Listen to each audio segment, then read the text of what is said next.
Olá, meus irmãos, Deus abençoe a sua vida. Estamos aqui para mais uma aula sobre o panorama do Antigo Testamento. Aula de hoje, aula de número 47, sobre o livro de Ruth. Alberto, o livro de Ruth é um livro histórico? Sim, é um livro histórico. Já passamos pelo livro de Josué, o livro de Juízes e agora nós estamos no livro de Ruth. Então pega aí o seu caderno, deixa aí pronta a sua Bíblia. Está num lugar confortável? Ótimo! Vamos estudar mais um pouco sobre a palavra de Deus. Então vamos. Eu quero iniciar o livro de Ruth trazendo o significado de Ruth. No hebraico, Ruth, com as letras R-U-T, sem a letra E, e na Septuaginta, Ruth, R-O-U-T-H, Ruth. Esses são os termos para Ruth nessas duas versões. Há estudiosos que vão trazer um significado feminino para este nome. E qual é? Companheira. O significado que é aceito pela maioria dos teólogos é companheira. Outros preferem até mesmo dizer que tem um significado que é desconhecido. Mas o certo é que esse livro de Ruth, eu quero trazer esse apontamento, e alguns teólogos vão concordar com isso, que o livro de Ruth é também conhecido por estabelecer harmonia entre romance e redenção. Entre romance e redenção. Olha que interessante. O livro gira em torno de Ruth, uma moabita. O nome dela aparece cerca de 13 vezes na Bíblia. 12 no próprio livro de Ruth e uma vez em Mateus, capítulo 1, no verso 5, dentro da genealogia de Cristo. A genealogia de Cristo, na genealogia de Cristo o nome de Ruth aparece? Aparece, confere lá. Ruth, ela aparece entre as personagens bíblicas, femininas. Por quê? O que vai trazer? O que vai fazer diferença? Vai fazer diferença nisso. O romance de sua vida e de sua fé no Deus de Israel. A vida dela, a fé dela no Deus de Israel. O fato de ser bisavô de Davi, o grande rei de Israel. E o fato, consequentemente, anterior, de ter sido uma das antepassadas do Senhor Jesus. É isso que coloca ela num contexto importante entre as personagens femininas da Bíblia. A origem da etnia de Ruth faz parte e faz todo sentido no plano de fundo dessa narrativa, dessa história, deste livro. Ela pertence a um dos povos cuja entrada na comunidade de Israel era vedada, era proibida até a 10ª geração. Onde está isso? Isso está em Deuteronômio, capítulo 23, lá no verso 3. Nenhum amonita ou moabita entrará na Assembleia do Senhor, nem ainda a sua 10ª geração entrará na Assembleia do Senhor eternamente. Olha que interessante. Você vai perceber que tudo isso tem um sentido para apontar para a redenção. Olha o plano da redenção presente no livro de Ruth.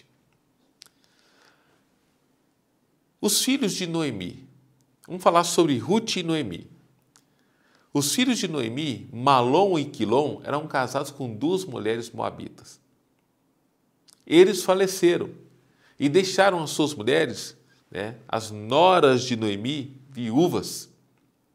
E aí pensa comigo, naquele contexto histórico, a situação da mulher, é um contexto da antiguidade bíblica, era de total dependência do homem. Em alguns contextos, em áreas, por exemplo, da cultura árabe, por exemplo, a mulher depende totalmente do Senhor, em alguns redutos, tá? Em alguns redutos. Isso nos dias de hoje. Mas naquele tempo, deixa eu pontuar naquele tempo, se não houvesse o homem que tomasse conta dela e se ela não tivesse recursos próprios para se manter, ela chegaria numa situação de pobreza, pobreza extrema. Pobreza extrema. E aí, se fosse viúva, ficava pior. Então, era uma situação muito delicada. Muitas dessas mulheres, nessas condições, só dispunham de uma única solução: entregar-se à prostituição para continuar vivendo. No caso de Noemi, a situação era insustentável na cidade de Moabe. Então ela resolve voltar à terra. Só que ela já está em idade avançada, ela se vê amargurada pela vida, sem marido, sem filhos, sem netos, mas só com 2 noras, viúvas e moabitas. A história de Ruth começa com sua decisão. Qual decisão? De deixar sua terra natal e acompanhar Noemi, sua sogra. Para onde, Alberto? Para Belém. Em Ruth, nesse livro, você vai perceber como ela declara o seu compromisso não apenas com a sua sogra Noemi, mas também com o Deus de Noemi, escolhendo adotar sua fé e o povo de sua sogra como seus. Você sabe o que isso me ensina, meus irmãos? Isso me ensina sobre testemunho. Noemi dava testemunho sobre sua fé em Deus. Olha que bonito. Você, nosso seminarista, eu e você, vivermos essa vida de darmos um testemunho para onde quer que a gente vá, onde estivermos, dali, testemunho de vida. Porque as pessoas vão enxergar o Senhor em nós. Já citei aqui, eu gosto sempre de mencionar, somos cartas vivas. Paulo falando aos Coríntios, na sua carta, a segunda carta aos Coríntios, lá no capítulo 3. Somos cartas vivas, isso quer dizer que as pessoas estão nos lendo o tempo todo. E as pessoas vão para o Senhor por causa da sua conduta. Amém? Olha que interessante. Isso me ensina sobre testemunho. Ruth, no verso 16 ao 17, você tem isso. Disse, porém, Ruth, não me inste para que eu te deixe, nem me obrigue a não seguir-te. Porque aonde quer que fores, irei eu, e aonde quer que pousares, ali pousarei eu. O teu povo é o meu povo, o teu Deus é o meu Deus. Onde quer que morreres, morrerei eu, e aí serei sepultada. Faça-me o Senhor o que bem lhe aprouver, se outra coisa que não seja a morte me separar de ti. Olha que interessante. Olha que interessante essa declaração de Ruth para Noemi. Que expressão de fé e lealdade. E olha que Deus vai abençoar Ruth com o quê? Com um resgatador. Com um resgatador. E aí entra a figura. Esse livro é muito interessante, é muito gostoso de ler esse livro de Ruth. Porque vai surgir a figura de Boaz. E eles vão se conhecer no 2º capítulo, e aí na narrativa praticamente toda do capítulo, verso 1 ao 23, você vai ver a aproximação, o conhecer deles. Os cuidados demonstrados ou apresentados por Boaz em favor de Ruth nos mostram quão indefesa estava esta mulher, esta jovem, essa estrangeira em uma terra que não era sua. Então, apesar de todo o perigo, se você vai ler a narrativa, você vai perceber que apesar de todo o perigo, está trabalhando ali no meio dos trabalhadores, no meio dos servos de Boaz, ela trabalhou de forma árdua ali, conseguiu levar o sustento para si e para a sua sogra. E aí eu acredito, meu irmão, que Boaz observou isso. Boaz observou. Olha, essa aí, ela é interessante, é uma mulher trabalhadora. E aí, meus irmãos, nós temos aqui o plano de Noemi. Noemi traça um plano. Qual é o plano? Unir Ruth com Boaz. E esse plano está onde, Alberto? Está lá em Ruth 3, no verso 1 ao 5. Depois você lê. Depois que você lê. Vamos ler aqui, vamos ler juntos. Acompanha comigo. Olha que interessante. Certo dia, Noemi, sua sogra, lhe disse: minha filha, tenho que procurar um lar seguro para a sua felicidade. Boaz, aquele cujas servas você esteve, é nosso parente próximo. Esta noite ele estará limpando cevada na eira. Deixa eu fazer um parênteses aqui. Eira é uma colina. É uma colina, um lugar mais alto, onde quando o agricultor pegava ali um garfo, né, aquele garfo para poder levantar a palha, depois de passar um rolete de madeira ali com uma junta de bois, ele esmigalhava ali os feixes ali, por exemplo, do trigo ou da cevada. Depois ele pegava um garfo e levantava aquela palha. Por ser um lugar alto, uma colina, o vento batia ali na palha, levando a palha para cair de um lado e no centro ali caía o grão. Ficava fácil esse ajuntamento, ok? Entendeu agora o termo eira? Ok. Dando sequência aqui no verso. Então, esta noite ele estará limpando cevada na eira. Lave-se, perfume-se, vista sua melhor roupa e desça para a eira. Então, provavelmente ela estaria no lugar mais elevado. Mas não deixe que ele perceba você até que tenha comido e bebido. Quando ele for dormir, note bem o lugar em que ele se deitar.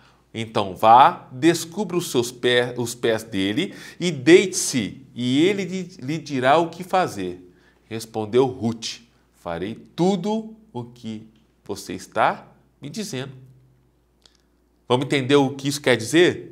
Assim como Ruth mostrou estar disposta a trabalhar para sustentar a sogra, Noemi também planejou a sua felicidade.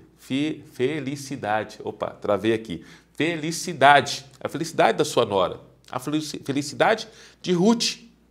Então ela passa umas instruções para Boaz. Por quê? Porque ele era, dentro da família, aquele que poderia exercer o papel de parente remidor, parente resgatador, naquele contexto, naquele costume cultural.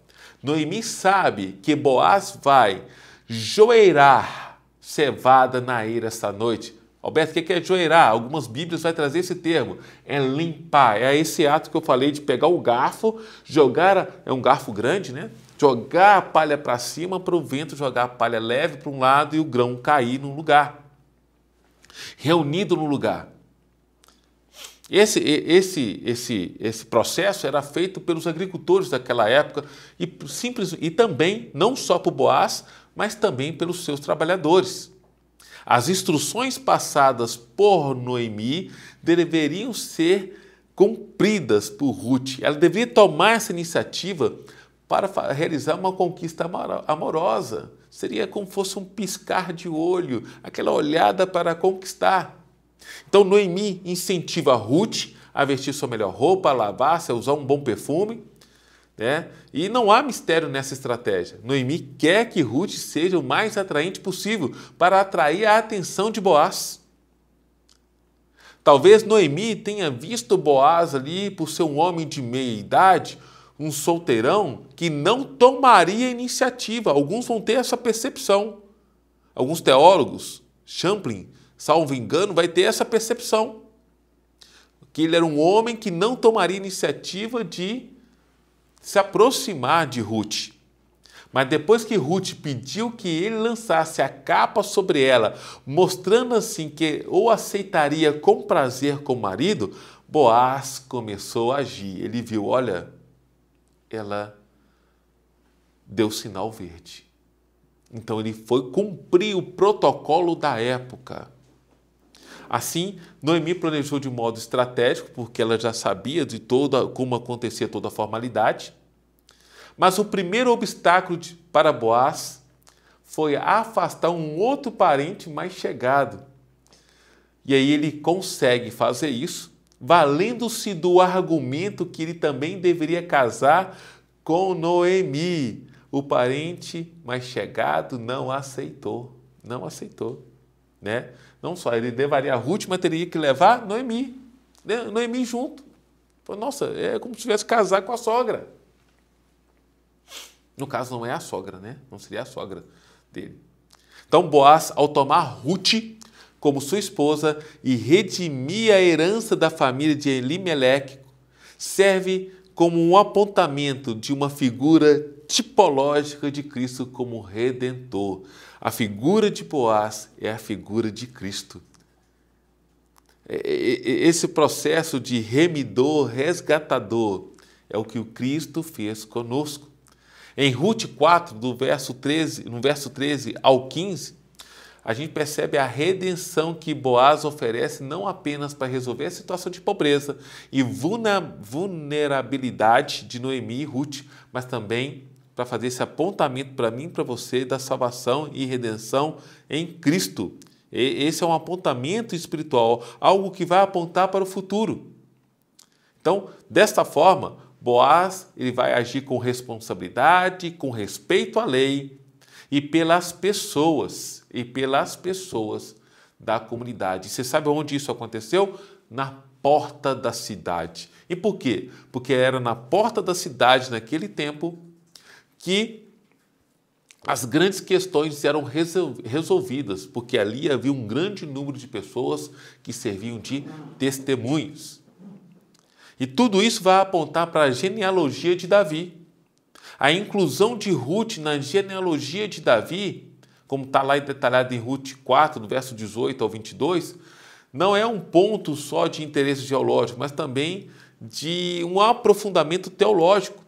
Ruth, uma moabita, se torna bisavó de Davi. E isso vai destacar de forma universal o plano de salvação. Mais uma vez eu repito, este livro vai apontar de forma cabal para a redenção, para a primeira vinda do nosso Messias, para preparar o caminho para o Senhor Jesus, que vem dentro da linhagem de Davi. Ruth e Boaz também serve como um apontamento da relação entre o marido e a esposa, ou seja, de Cristo e a igreja. Os maridos são chamados, viu, maridos? Olha lá, vamos lá, você, marido que está me assistindo. Os maridos são chamados a amar a sua esposa e a sacrificar-se por elas, para que possam tornar-se as melhores versões de si mesmos, comportando-se mais como Cristo. Onde eu vejo isso? Em Efésios. Dá uma olhada, anota aí, Efésios capítulo 5. Quais versos? 26 ao 28. Você vai ver isso lá. Boaz, ele renuncia à oportunidade de riqueza e sacrificou-se para servir Ruth. Como o marido deve amar a esposa. Olha que interessante. Lembra que eu falei que é na porta da cidade que as questões eram resolvidas? Onde está isso? Lá em Ruth 4, verso 1. Enquanto isso, Boaz subiu à porta da cidade e sentou-se ali exatamente quando o resgatador, aquele outro parente que ele havia mencionado, estava passando. Por ali, Boaz chamou-lhe e disse: meu amigo, venha cá, sente-se. Ele foi e sentou-se. Essa porta dava para a praça principal das cidades antigas. Ali se faziam os negócios comerciais, judiciais, sociais.